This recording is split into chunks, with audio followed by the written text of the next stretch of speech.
Hello guys, welcome to study master. मैं हूं आपका फ्रेंड जीएस राय।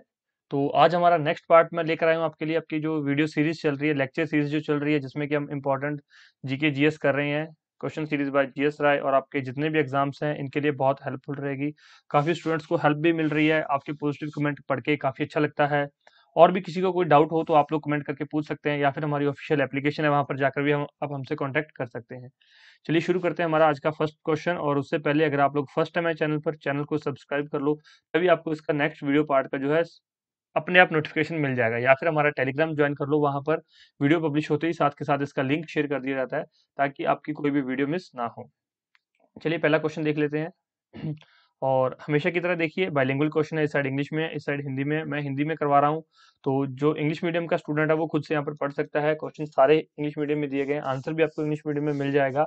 लेकिन मैं यहाँ पर आपको हिंदी मीडियम में पढ़ा रहा हूँ। अगर मैं दोनों मीडियम इकट्ठे पढ़ाने लग जाऊँ तो टाइम थोड़ा ज़्यादा लग जाएगा, इसलिए वीडियो को शॉर्ट रखने के लिए जो है एक ही मीडियम में करवाए जाते हैं। फिर भी अगर हिंदी और इंग्लिश में कोई प्रॉब्लम है तो आप हमसे कमेंट्स में बता सकते हैं कि सर हमें इंग्लिश मीडियम में करवा दो, हमें हिंदी मीडियम में समझ नहीं आ रहा। चलिए शुरू करते हैं।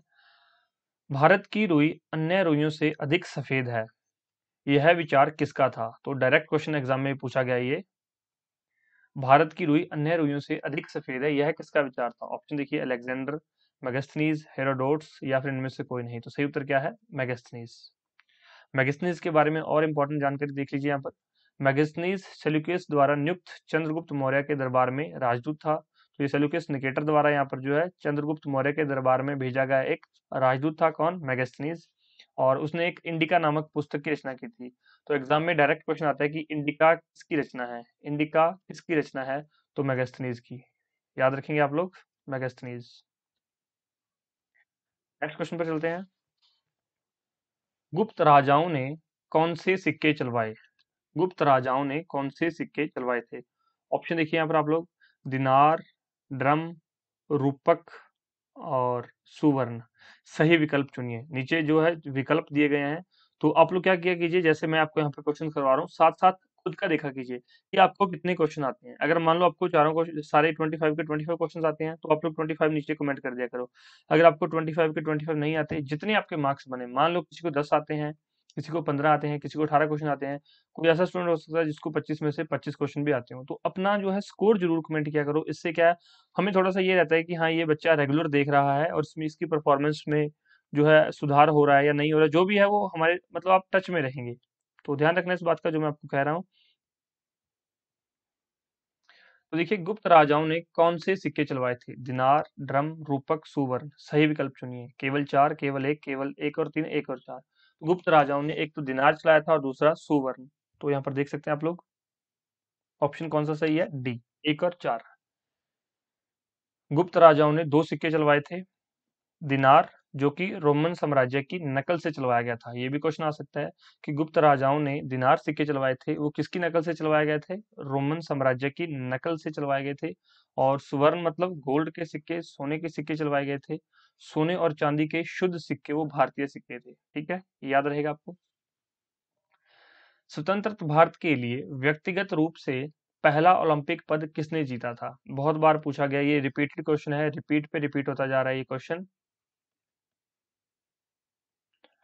स्वतंत्र भारत के लिए व्यक्तिगत रूप से पहला ओलंपिक पद किसने जीता? ध्यानचंद, केडी यादव, मिल्खा सिंह, या फिर हरीश चंद्र बिरजदार। तो राइट आंसर क्या है? केडी यादव। केडी यादव ने 1952 के समर ओलंपिक में रेसलिंग में पदक जीता था। ये भी पूछा गया एक एग्जाम में कि केडी यादव ने फर्स्ट टाइम जो है मेडल जीता था ओलंपिक में, वो किस खेल से संबंधित थे? तो वो रेसलिंग से संबंधित थे। ये आप लोग जो है ध्यान रखेंगे। नेक्स्ट क्वेश्चन देखिए। निम्नलिखित में से कौन आम की किस्म नहीं है? तो यहाँ पर जो कुछ वैरायटीज दी गई हैं, निम्नलिखित में से कौन सी आम की किस्म नहीं है? यहाँ पर नहीं है पूछा गया है। इस तरह के क्वेश्चंस कंफ्यूज कर देते हैं। तो ये देखिए, बंगाना पल्ले, अल्फांजो, अल्फांजो आम है आपको पता है, बंगाना पल्ले आम है ये भी आपको पता है, सिंदूरा भी आम है, लेकिन लाल ढाका ये आम की किस्म नहीं है, ये बनाना की किस्म है। तो इसमें नहीं पूछा गया, तो हमारा आंसर क्या हो जाएगा? डी। लाल ढाका लाल बैंगनी तपचा के साथ केले की एक किस्म है। अन्य भारत में पाए जाने वाले आम की किस्म है। तो बाकी जो है भारत के अंदर पाई जाने वाली आम की किस्में हैं, याद रख लो। बंगाना पल्ले, अल्फांसो और सिंधुरा। नेक्स्ट देखिए यहाँ पर, चिश्ती सिलसिला एक सूफी सिलसिला है जो कि चिश्त कस्बे से शुरू हुआ। अब देखिए यहाँ पर, जो चिश्ती सिलसिला है ये एक सूफी सिलसिला है जो कि चिश्त कस्बे से शुरू हुआ। चिश्त कस्बा कहाँ स्थित है? ऑप्शन देखिए, अफगानिस्तान, तुर्कमेनिस्तान, उज्बेकिस्तान या सऊदी अरब। तो इसमें सही उत्तर क्या है? ये चिश्त कस्बा कहाँ पर है? ये अफगानिस्तान के अंदर है। चिश्त कस्बा अफगानिस्तान के हेरात प्रांत में है, हेरात प्रांत में।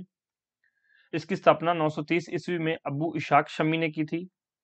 पश्चिमी एशिया से लौटने से पहले उन्होंने स्थानीय अमीर अब अहमद अब्दल के बेटे को प्रशिक्षित और नियुक्त किया था, जिनके नेतृत्व में चिश्तिया क्षेत्रीय रहस्यमय आदेश के रूप में विकसित हुआ। तो हेरात प्रांत याद रखिए और अफगानिस्तान आप लोग जो है याद रखिए। इससे पहले मैंने जो है आपसे अफगानिस्तान से एक और क्वेश्चन पूछा गया था, बताइए वो कौन सा क्वेश्चन था कि अफगानिस्तान के अंदर सबसे ज्यादा खेती किस चीज की होती थी। मैंने आपसे लास्ट वीडियो में डिस्कस किया था, लास्ट जो है लेक्चर हमारा था उसमें मैंने डिस्कस किया था कि अफगानिस्तान के अंदर किस चीज की खेती सबसे ज्यादा होती है। नियर अबाउट 75% खेती जो है अफगानिस्तान में होती है, किस चीज की बताइए। काफी इंपॉर्टेंट क्वेश्चन था, वो पूछा जाता है, इसलिए मैं फिर से आपको याद करवाता हूँ। नेक्स्ट क्वेश्चन देखिए, द्वितीय बुद्ध किसे कहा जाता है? द्वितीय बुद्ध, सेकंड बुद्धा किसे कहा जाता है? पद्म संभव, मैत्रेय, अवलोकितेश्वर या फिर अशुभ घोष। राइट आंसर क्या है? पद्म संभव। तो डायरेक्ट याद रखेंगे द्वितीय बुद्ध किसे कहा जाता है। बुद्ध के बारे में तो आप लोग जानते हैं, लेकिन ये भी क्वेश्चन बन जाता है कि द्वितीय बुद्ध किसे कहा जाता है, तो पद्म संभव को द्वितीय बुद्ध के नाम से जाना जाता है। नेक्स्ट क्वेश्चन देखिए, लेटराइट मृदा का निर्माण किस प्रकार होता है? लेटराइट मृदा का निर्माण किस प्रकार होता है? ऑप्शन देखिए, लीचिंग, अपरदन, उपजाऊ नदी सिल्ट के निक्षेप के कारण या आग्नेय चट्टानों के यांत्रिक अपक्षय के कारण। तो अगर आपको मान लो क्वेश्चन हिंदी में नहीं समझ आ रहा तो वीडियो को पॉज कर लो। पॉज करने के बाद वीडियो को यहाँ पर जो पॉज करके वीडियो को ये इंग्लिश में क्वेश्चन पढ़ लिया करो, ताकि आपको सही हो जाए। उसके बाद फिर वीडियो को रिज्यूम कर लिया करो। तो लेटराइट मृदा का निर्माण किस प्रकार होता है? लीचिंग से। अब लीचिंग पूछा गया है, अब आपसे मान लीजिए पूछ लिया जाए कि लीचिंग क्या है, तो लीचिंग के बारे में पता होना चाहिए। तो लीचिंग प्रक्रिया में नदियां अपने साथ उपजाऊ मृदा बहाकर ले जाती हैं और समतल मैदानों में मृदा का निक्षेप कर देती हैं, वहां पर उनको छोड़ देती हैं। जहां पर जो है समतल मैदान मतलब फ्लैट प्लेन्स होते हैं, वहां पर जो मिट्टी को छोड़ देते हैं, डिपॉजिट द सॉइल। ठीक, याद रहेगा कि लीचिंग क्या है। लीचिंग यूपीएससी में डायरेक्ट क्वेश्चन पूछा गया था, व्हाट इज लीचिंग, और वहां पर ऑप्शन दिए गए थे, 4 ऑप्शंस। तो देख सकते हैं कि लीचिंग प्रक्रिया में, in the process of leaching rivers carry fertile soil with them and deposit the soil in the flat plains। Okay, ध्यान रहेगा आपको। नेक्स्ट क्वेश्चन देखिए, निम्नलिखित निक्षेपात्मक गतिविधियों का अवलोकन कीजिए। निम्नलिखित निक्षेपात्मक गतिविधियों का अवलोकन कीजिए। यहाँ पर 3 चीजें दी गई हैं, मोरेन, ग्लेशियल निक्षेप, बर्चन पवन निक्षेप और डेल्टा फ्लूवियल निक्षेप। यहाँ पर देख लीजिए, क्वेश्चन इंग्लिश में पढ़ सकते हैं आप लोग। यहाँ पर पूछा गया, observe the following depository activities. यहाँ पर कुछ एक्टिविटीज दी गई हैं, ये एक्टिविटीज का नाम है और ये उस जगह का नाम है कि इस तरह की एक्टिविटीज होती है नहीं। तो मोरेन जो है वो जो ग्लेशियल डिपॉजिट है, ग्लेशियल डिपॉजिट को क्या बोलते हैं? मोरेन। बर्चन किसको बोलते हैं? पवन निक्षेप को या विंड डिपॉजिट को बर्चन कहते हैं। डेल्टा किसको कहते हैं? फ्लूवियल डिपॉजिट को। मतलब तीनों ये बिल्कुल ठीक है, तो राइट आंसर क्या है? डी। तो तीनों ये एक सही दिए गए। यहाँ पर कुछ और दिया होता तो शायद गलत हो जाता, तो आप इसको याद रखेंगे। उपरोक्त दिए गए सभी निक्षेप व उनके उसके प्रकार बिल्कुल सही हैं। मोरेन निक्षेप का निर्माण ग्लेशियर क्षेत्रों में होता है, याद रखना। मोरेन कहाँ पर होता है? ग्लेशियर। पीछे पढ़ के आए हैं। बर्चिन कहाँ पर होता है? पवनों के कारण। और डेल्टा कहाँ होता है? नदियों के कारण। तीनों याद रखेंगे, इंपॉर्टेंट है। फिर से एक बार मैं बता देता हूँ, मोरेन ग्लेशियल, ग्लेशियर के अंदर यहाँ पर, और बर्चन विंड के कारण, और डेल्टा जो है फ्लूवियल डिपॉजिट के कारण, नदियों के कारण। क्वेश्चन पर चलते हैं। मुस्लिमों के लिए अलग मतदाता दल के लिए किस कांग्रेस अधिवेशन को जाना जाता है? तो मुस्लिम्स के लिए अलग मतदाता दल के लिए किस कांग्रेस अधिवेशन को जाना जाता है? सिंपल क्वेश्चन है, इजी क्वेश्चन है ये।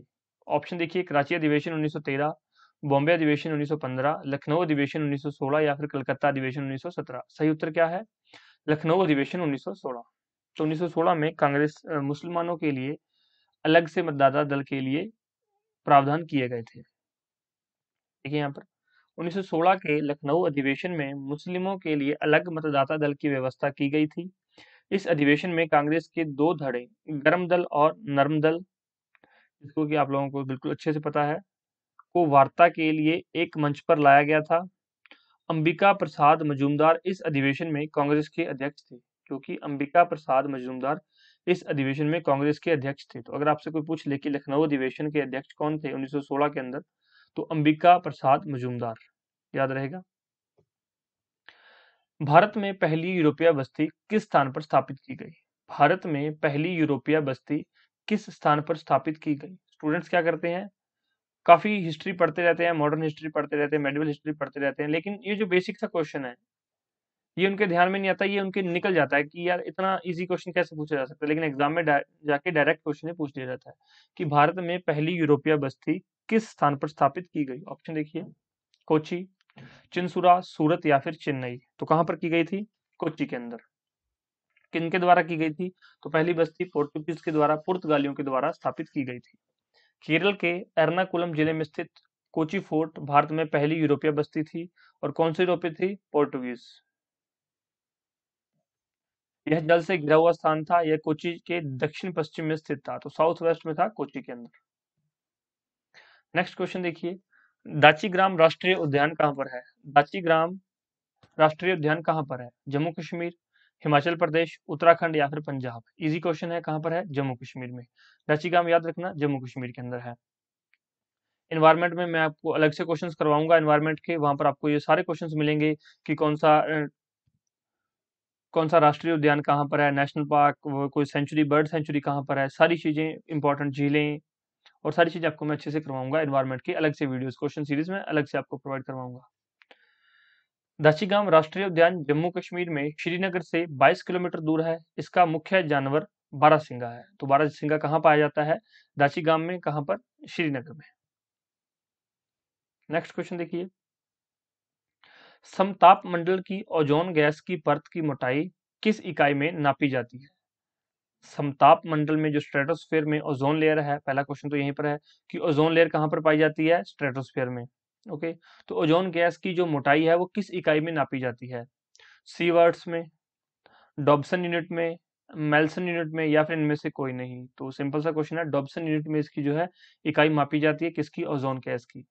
तो मैंने आपको लास्ट लेक्चर में करवाया था कि ओजोन डे कब मनाया जाता है, ओजोन डे कब मनाया जाता है। तो अगर कोई बच्चा जिसने वो वीडियो देखी, अगर ये लेक्चर देख रहा है, तो प्लीज कमेंट कीजिए कि ओजोन डे कब मनाया जाता है। अगर वो स्टूडेंट नहीं देख रहे, कोई नए स्टूडेंट्स देख रहे हैं, तो अगर आपको पता है ओजोन डे कब मनाया जाता है, ठीक है, नहीं पता तो गूगल पे इसका आंसर सर्च कर दीजिए, गूगल करके इसके आंसर को ढूंढ के कमेंट कर दीजिए, या फिर नहीं कमेंट कमेंट करना मत कमेंट कीजिए, लेकिन खुद से याद रख लीजिए ओजोन डे, सीधा सीधा पूछ लिया जाता है कि ओजोन डे कब मनाया जाता है।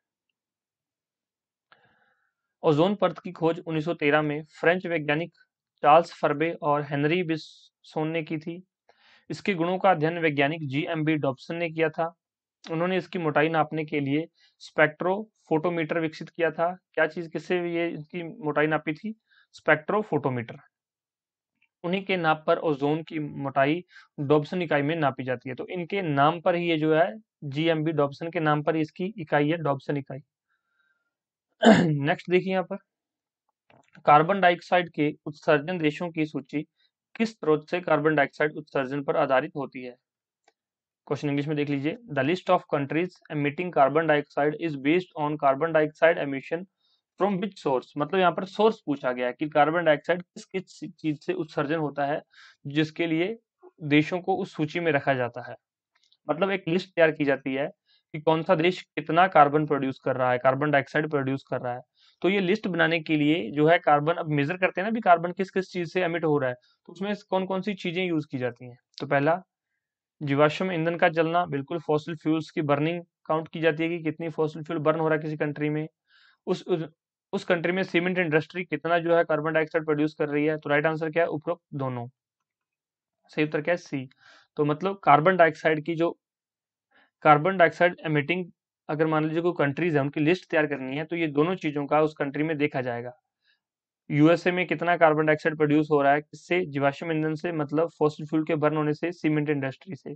भारत के अंदर कितना कार्बन डाइऑक्साइड प्रोड्यूस हो रहा है जीवाश्म ईंधन से, सीमेंट के बनने से। बाकी चीज इसमें काउंट नहीं होती। ध्यान रखेंगे इस चीज का। यही चीज इसमें लिखी हुई है। नेक्स्ट देखिए, कुषाणों ने किसके सिक्के चलवाए थे? तो कुषाणों ने किसके सिक्के चलवाए थे? देखिए, सोने के, चांदी के, तांबे के। ऑप्शन दिए गए हैं। तो कुषाणों ने क्या किया था? सोने के सिक्के भी चलवाए थे, चांदी के सिक्के भी चलवाए थे और तांबे के सिक्के भी चलवाए थे। तो मतलब कुषाणों ने सभी तरह के सिक्के चलवाए थे। और कुषाणों को और क्या बोला जाता था? तुषारी लोग बोला जाता था। कुषाणों का दूसरा नाम क्या था? तुषारी लोग।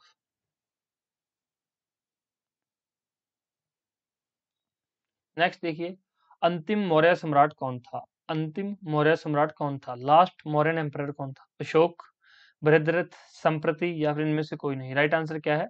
बृहद्रथ। तो बृहद्रथ जो है लास्ट मौर्यन एम्परर थे। और बृहद्रथ के जो उसके सेनापति थे, पुष्यमित्र शुंग ने उसकी जो है हत्या कर दी थी। अंतिम मौर्य सम्राट बृहद्रथ था और जिसे उसके सेनापति सम्राट पुष्यमित्र शुंग ने मार दिया था और शुंग राज्य की स्थापना कर दी थी। मौर्य राज्य के बाद शुंग वंश की स्थापना की गई थी, शुंग राज्य की स्थापना हुई थी। तो उसके संस्थापक कौन थे? पुष्यमित्र शुंग।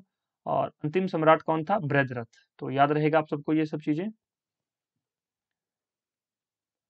उत्तर पश्चिमी पवनों के कारण भारत में क्या होता है? उत्तर पश्चिमी पवनों के कारण भारत में क्या होता है? तो कौन सी ये विंड्स की बात की जा रही है? नॉर्थ वेस्ट विंड्स की, नॉर्थ वेस्टर्न विंड्स की। उत्तर पूर्वी भारत में शीतकालीन वर्षा, चेन्नई में शीतकालीन वर्षा, थार मरुस्थल में तूफान या हिमालय में तेज हवाओं का चलना। तो देखिए, नॉर्थ वेस्टर्न विंड्स के कारण जब मैं आपको जियोग्राफी पढ़ा रहा था उस समय मैंने आपको बड़ा अच्छे से बताया था कि नॉर्थ वेस्टर्न विंड्स के कारण क्या होता है? चेन्नई में सर्द ऋतु में भी बारिश होती है, चेन्नई के अंदर शीत ऋतु में भी बारिश होती है। किसके कारण? नॉर्थ वेस्टर्न विंड्स के कारण। या फिर कई बार डायरेक्ट क्वेश्चन पूछा जाता है कि चेन्नई के तट में सर्दियों के अंदर बारिश होती है, उसका कारण क्या है? तो उसका कारण क्या है? उत्तर पश्चिमी पवने। उत्तर पश्चिमी पवने। तो ये क्वेश्चन आप लोग याद रखेंगे, ये दोनों तरह से पूछा जाता है एग्जाम में। यूपीएससी में भी डायरेक्ट क्वेश्चन पूछा गया था और ये और भी बहुत सारे एग्जाम्स में डायरेक्ट क्वेश्चन पूछे गए थे। सेम क्वेश्चन को 2-3 बार पूछा गया। तो यही लिखा गया यहाँ पर कि चेन्नई में शीतकालीन में वर्षा, उत्तर पूर्वी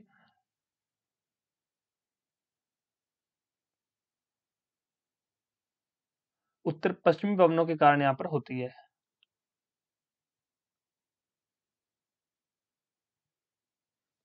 नेक्स्ट देखिए, भारत का सबसे बड़ा नमक उत्पादक राज्य कौन सा है? भारत का सबसे बड़ा नमक उत्पादक राज्य कौन सा है? राजस्थान, गुजरात, तमिलनाडु या फिर उड़ीसा? तो भारत का सबसे बड़ा नमक उत्पादक राज्य कौन सा है? कौन सा है? गुजरात। याद रखेंगे।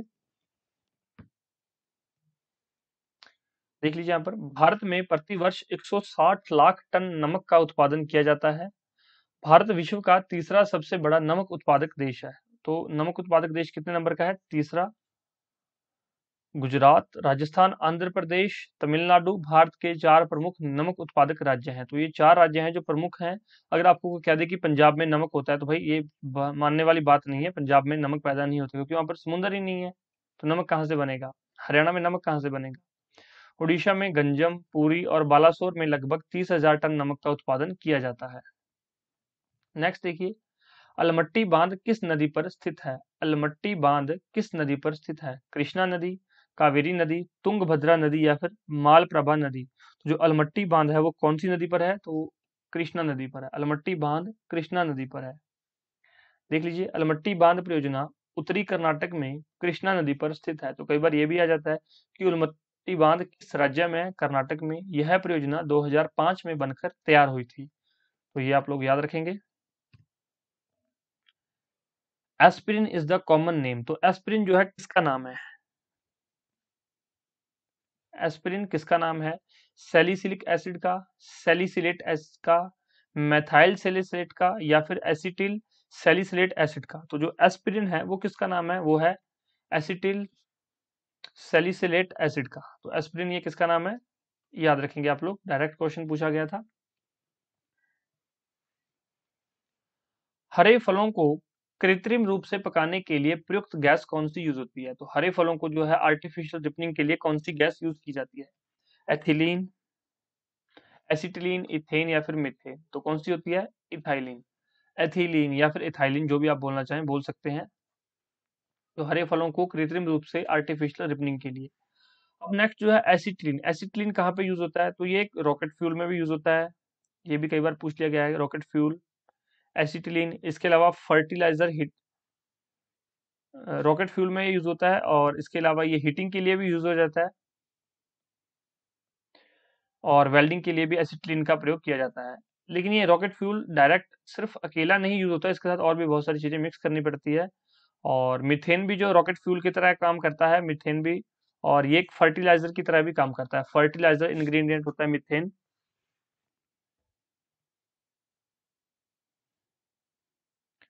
तो एथिलीन एक महत्वपूर्ण प्राकृतिक पादप हार्मोन भी है, जिसका उपयोग फलों को जल्दी पकाने में किया जाता है।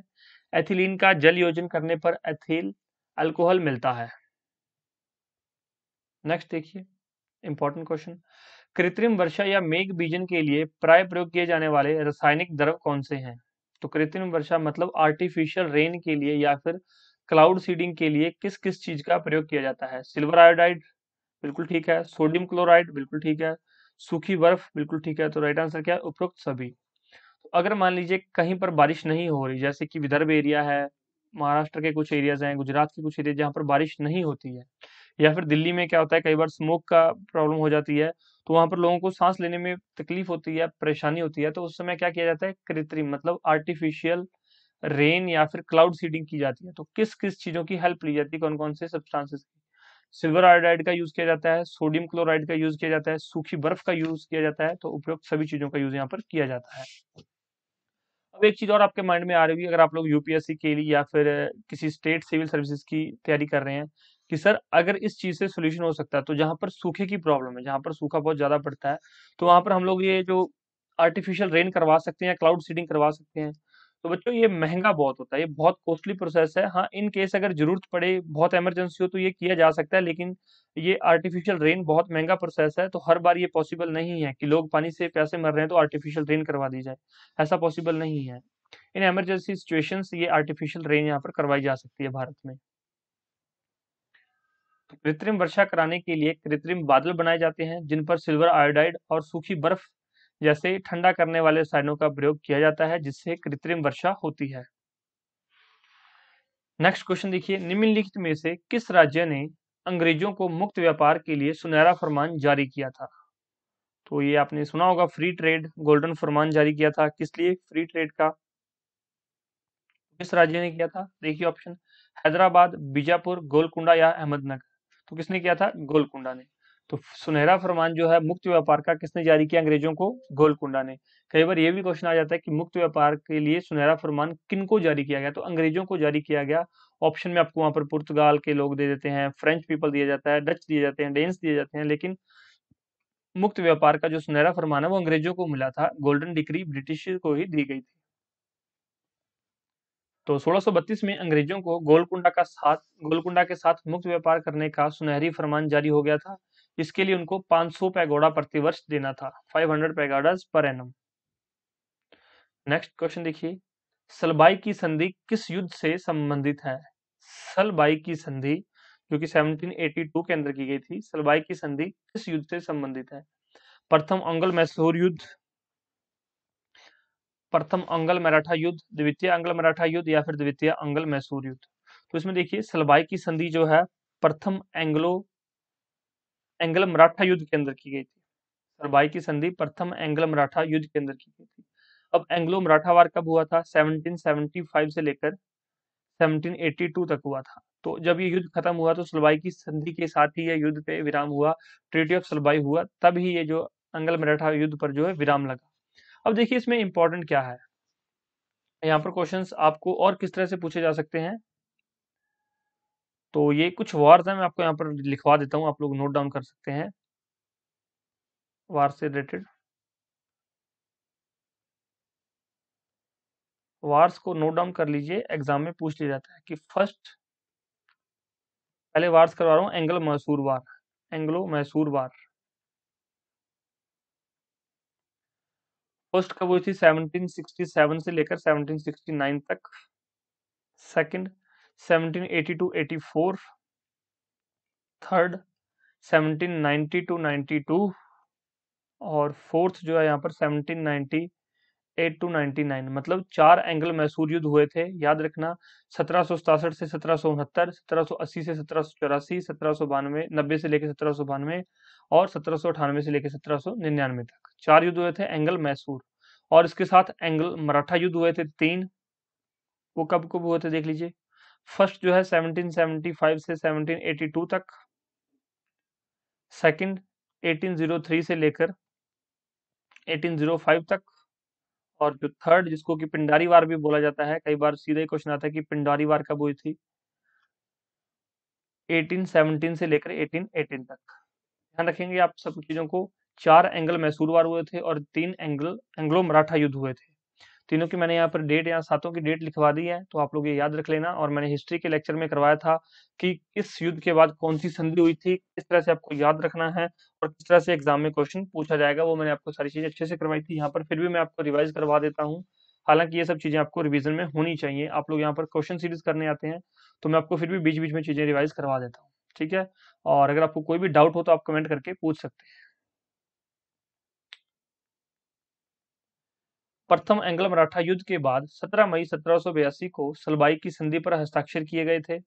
इस संधि पर मराठा साम्राज्य के प्रतिनिधियों और ब्रिटिश ईस्ट इंडिया कंपनी के प्रतिनिधियों द्वारा हस्ताक्षर किए गए थे। इस संधि के द्वारा अंग्रेजों ने सल्सेत और भ्रोच पर अपना नियंत्रण कायम रखा था। तो इस संधि के कारण ही सल्सेत और भ्रोच पर जो है अंग्रेजों का नियंत्रण कायम रहा। नेक्स्ट क्वेश्चन देखिए, भारत में 3 स्तरीय पंचायत प्रणाली कितनी जनसंख्या से ऊपर वाले राज्यों में है? भारत में 3 स्तरीय पंचायत प्रणाली कितनी जनसंख्या से ऊपर वाले राज्यों में है? 15 लाख, 25 लाख, 20 लाख या 30 लाख? सही उत्तर क्या है? सही उत्तर है 20 लाख। तो अब देखिए 3 स्तरीय, यहाँ पर एक बात यहाँ पर लिखा गया है 3 स्तरीय पंचायत प्रणाली। तो 3 स्तरीय पंचायत प्रणाली कौन सी होती है? जिसमें कि ग्राम पंचायत हो, पहली ग्राम पंचायत, ये फर्स्ट टायर हो गया। 3 टायर सिस्टम यहाँ पर बात की जा रही है, 3 टायर पंचायती सिस्टम की ग्राम पंचायत। दूसरा पंचायत समिति, आप लोग चाहें तो ये चीजें नोट भी कर सकते हैं, पंचायत समिति। और तीसरा है जिला पंचायत।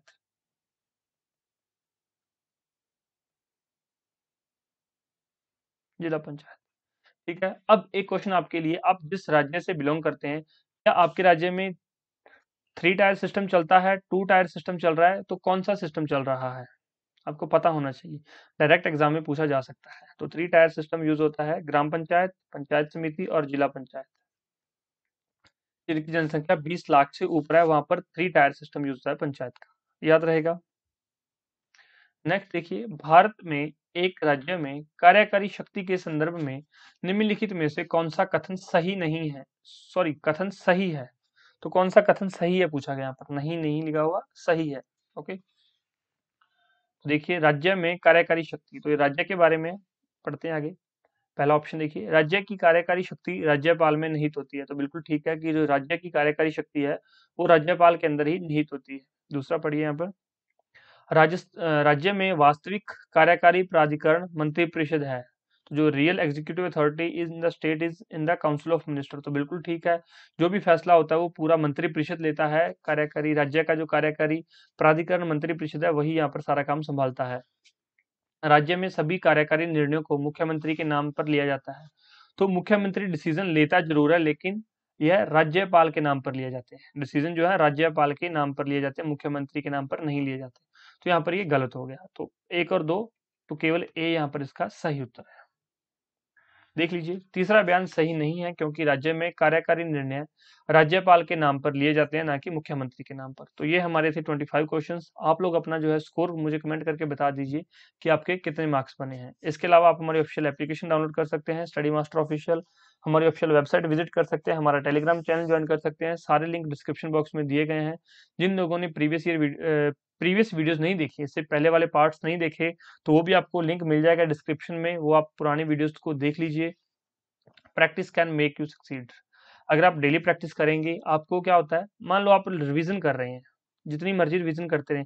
अगर आप डेली 25 क्वेश्चंस कर रहे हैं, तो आप लोग ये देखिए कि आपको सारी चीजें, हर एक सब्जेक्ट के एक एक दो दो क्वेश्चन रिवाइज हो रहे हैं, मतलब दो दो तीन तीन टॉपिक डेली रिवाइज हो रहे हैं। शायद आपके पास, बच्चों के पास क्या होता है, आप लोग पढ़ते रहते हैं, मैथ्स करते रहते हैं, रीजनिंग करते रहते हैं, इंग्लिश करते हैं, जीएस के भी काफ़ी सब्जेक्ट्स हैं जो पढ़ने पड़ते हैं, टाइम नहीं मिल पाता कि कैसे 2 क्वेश्चन करें, कौन से 2 क्वेश्चन करें। तो सिंपल सा तरीका है, 20 से 25 मिनट का वीडियो होता है डेली। 7:30 बजे आकर मॉर्निंग में वीडियो को देख लिया करो, 7:30 25 मिनट का वीडियो है, 8:15 तक आपका जो है 8:15 अगर मान लो आप 7:40 पर भी शुरू करेंगे तो 8:15 पे आपका वीडियो खत्म हो जाएगा। तो 20 से 25 मिनट डेली लगाओ प्रैक्टिस के लिए। इसके अलावा आपको test series, study material, notes, किसी भी चीज़ की ज़रूरत हो, कुछ जानकारी चाहिए हो, तो आप इन नंबर पर व्हाट्सएप कर सकते हैं, टेलीग्राम पर कॉन्टैक्ट कर सकते हैं, कॉल कर सकते हैं, और इसके अलावा आप हमसे डायरेक्ट मैसेज में बात कर सकते हैं हमारी एप्लीकेशन के थ्रू। आपका फीडबैक हमारे लिए बहुत ज़रूरी है। आप लोग कमेंट सेक्शन में अपना फीडबैक दे सकते हैं। वीडियो को लाइक कर दीजिए, शेयर जरूर कर दीजिए, और चैनल को सब्सक्राइब करके बेल आइकन जरूर दबाएं। अगर आप बेल आइकन दबा लेंगे तो आपको वीडियो का नोटिफिकेशन भी मिलेगा। जब वीडियो अपलोड होगी आपको नोटिफिकेशन डायरेक्ट आ जाएगा। इसके अलावा हमारे मंथली जो है करंट अफेयर है वो भी अपलोड किए जा रहे हैं हमारे चैनल पर, तो वो भी आप लोग आकर टाइम टू टाइम देख सकते हैं। Thank you so much, take care, bye bye, God bless you all. आपका दिन शुभ रहे। मिलते हैं नेक्स्ट लेक्चर में, तब तक के लिए टेक केयर, जय हिंद, बाय बाय।